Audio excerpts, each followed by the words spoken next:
One of the subscribers to the channel, Wade Vallbona, had this well-worn Yatming Honda Civic.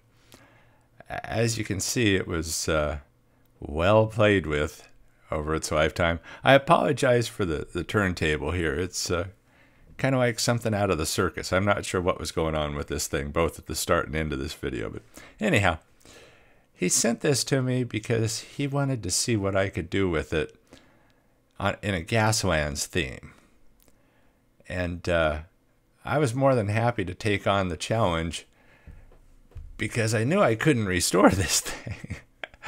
But giving it a Gaslands feel seemed appropriate. I mean, it was missing a door. So I had some ideas as to what I could do with it. And go through the usual drilling it out and usual steps.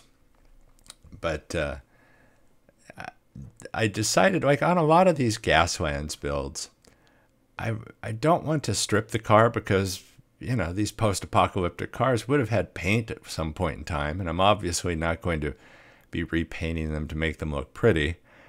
So what I end up doing on this one is keeping the paint, which I've done on others. You can see there's not a lot of pieces to it. The one good door just fell off there. I end up fixing that in there with JB Weld. Yep, JB Weld.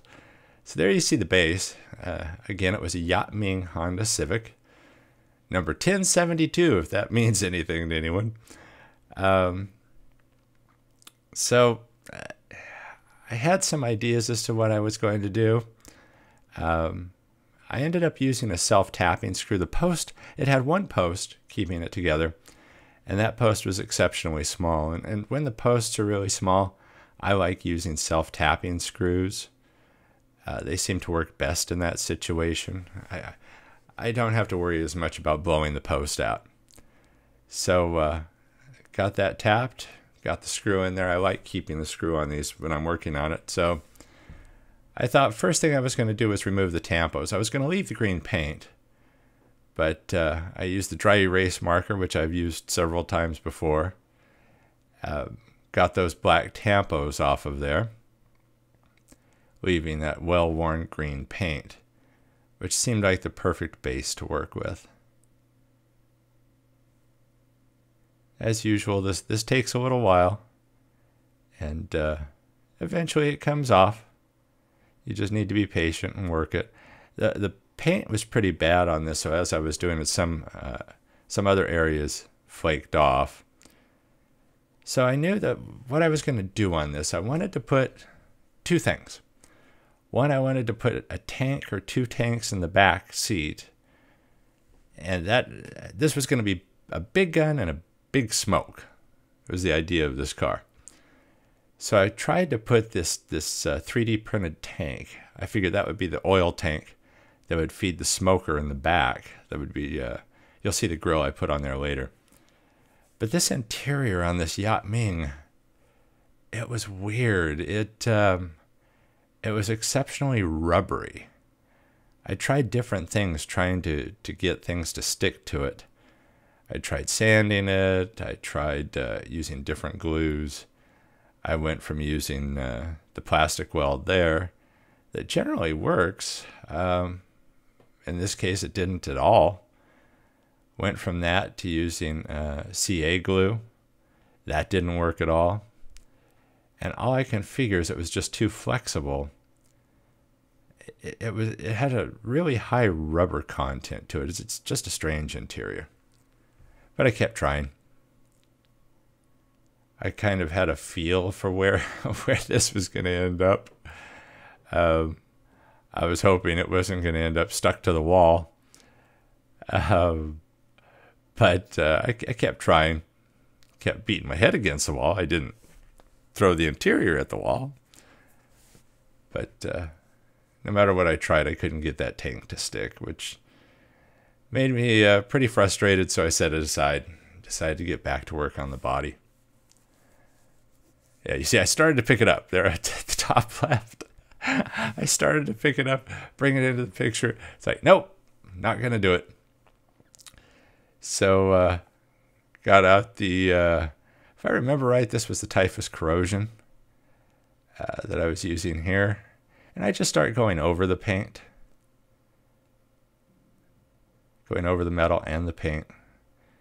Making it look a little worn. I end up adding some rust effects to it. And I know I've said it before, and you're probably going to agree with me on this one, but it seems like so many of my Gaslands style builds end up looking like dirt clods. I promise the next one won't. I already know what car the next one is going to be, and I'm going to take a different approach on it as well. But as I mentioned before, this was going to be big smoke coming out of this thing. So you see here I have this really fine mesh grill, and I tried attaching it using CA glue. I had cleaned this grill off really well with isopropyl alcohol, and obviously, clean that off, then tried attaching it with the CA glue. I was able to get it to stick. What I end up doing, though, to really fix it on there well is busting out the JB weld again. And I like the look of it because it's kind of the way it would look if in a post-apocalyptic world you were attaching this mesh screen to the back to really distribute the smoke out of the back of the car. So there you see some of the rust effects. You see the grill on the back. I do like how rough the back looks. And I am pretty happy with the slight rust effects on here. Naturally, I went over that with matte clear paint. So I did a lot of kit bashing on this using different parts from old models. And what I wanted to do was make an arm. Since the passenger side door was gone, I wanted to pull the passenger seat out and somehow have an arm come out of the passenger side of the car that's supporting a gun, a big gun. And basically I wanted that gun to be able to swivel. And so I went through various parts. I had a 3D printed gun that I wanted to use, drilled out the bottom of it, put a small piece of brass tubing in it. And then on that piece of plastic, I ended up stripping the plastic with some bathroom bleach cleanser. Now you can see it's yellow as opposed to chrome, which it was before. So I used those pieces to get that arm. As you can see here, I did end up entirely scratch building the interior. I ended up getting rid of that crappy rubber interior. Went with something I know, styrene, something that I can get things to stick to. And so I ended up cutting it down to one tank back there. And so that's what's going to feed the smoke out of the back of the car. And so I end up on this interior, I take a seat. I use a lot of scraps on this. I take a seat out of another car, kind of going through the parts bin, found a seat out of another car, found more 3D model or kit parts from old model kits, trying to figure out how I'm going to make this stand that the gun's going to go on, because I want that to mount where the passenger seat would be. So there you see kind of what I have in mind. There's what the gun will actually mount to. So I start gluing some of these pieces together. They're exceptionally small pieces of plastic, thin, and a little bit more frail than I had hoped. As you'll see here in a little bit, I was trying to find a way to reinforce it, but that just didn't look good. So I ended up getting rid of that.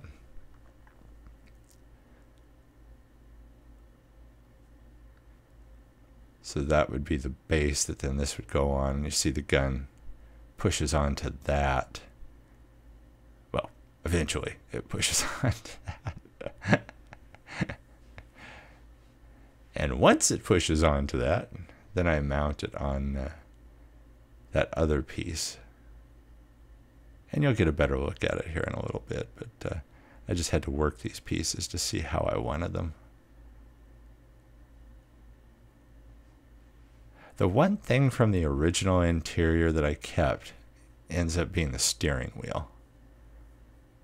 Oddly enough, for some reason I kept that.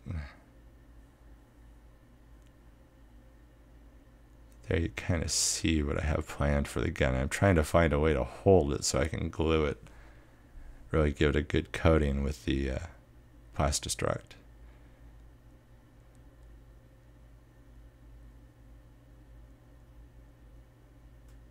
All along I'm worried about breaking it at the same time.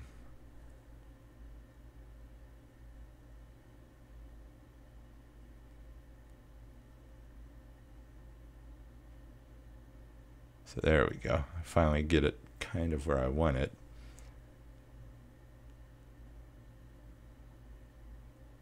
So the gun is also level at that point. Still trying to find another way to reinforce it, and nothing worked. And as you're going to see, it comes back to bite me in a little bit, but there's a solution. So there's the interior. Putting that seat. That seat I think was out of an M2 car, if I remember right. And I just hacked that thing out of there and glued it into this.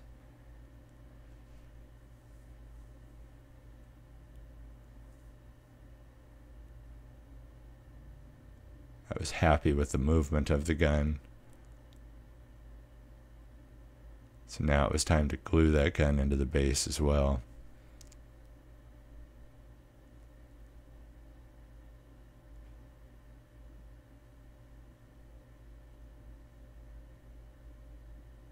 Just like that. It's there.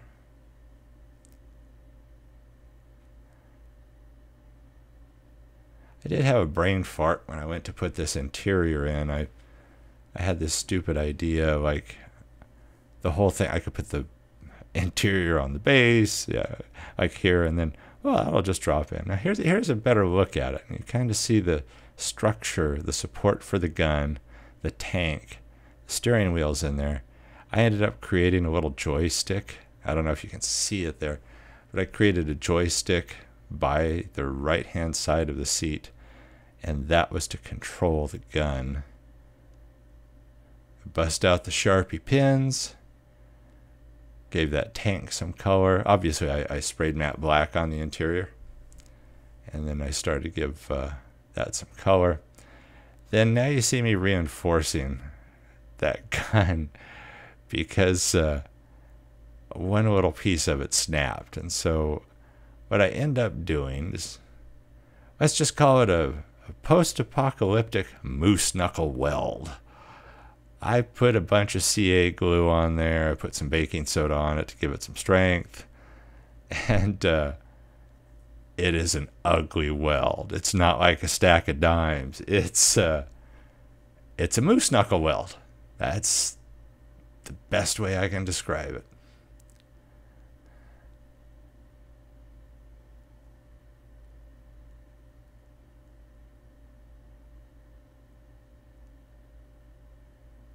Yeah, see, here's how it ended up. You can see that's not a real pretty weld there.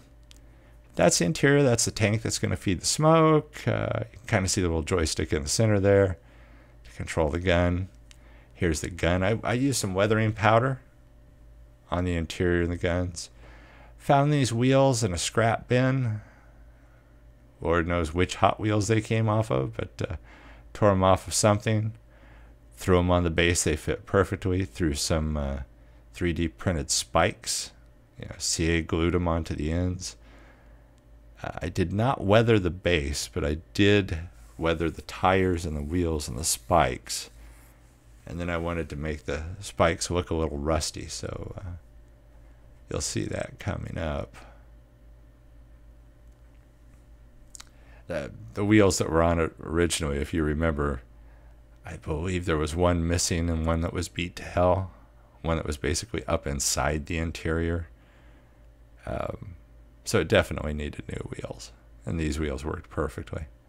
I basically just went through the scrap bin, found the wheels that actually fit well, so I didn't need to do anything special. And those were the winners. So here I am trying to dry brush some rust effects onto the spikes.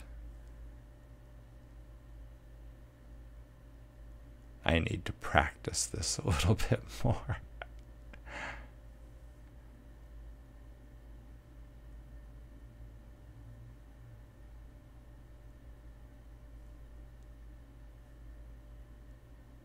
So now it's time to throw it all together.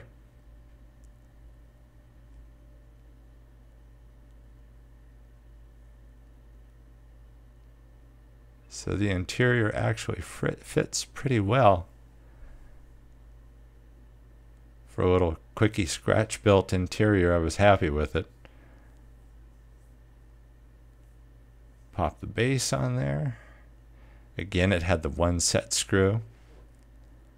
I kept the windshield. I didn't do anything to the windshield because the windshield was beat to hell and it looked very post-apocalyptic on its own. The grill was beat to hell.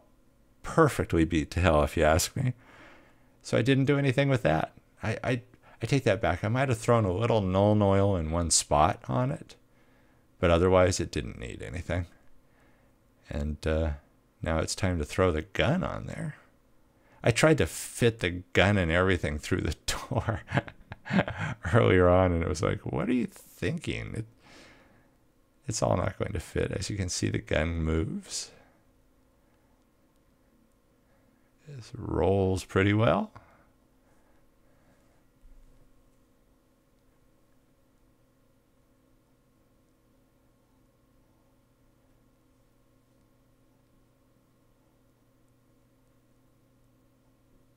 So we go back to our original. Okay, it wasn't missing a wheel. It just was a partial wheel that was there.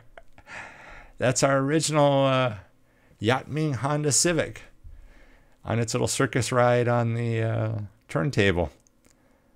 Yeah, I got to figure out what's going on with that turntable. And here's where we end up.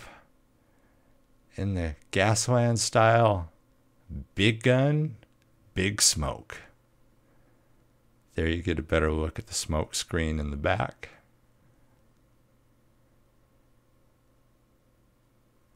You kind of see the tank in there. I love the gun. The gun just looks awesome. And again, that's just old model parts holding it up.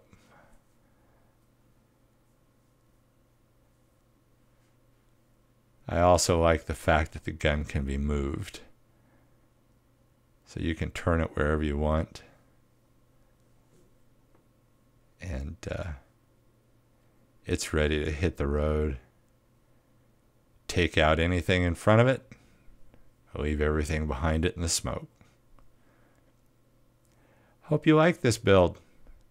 Wade, thanks for the challenge. This was fun. And I hope you like the end results. Thank you to all the subscribers. And if you're not a subscriber, click that button. Keep watching for some more builds. And I do appreciate all of you that watch these videos and are on this journey along with me. Thanks again, everybody. And onward and upward to the next build. Thanks for watching.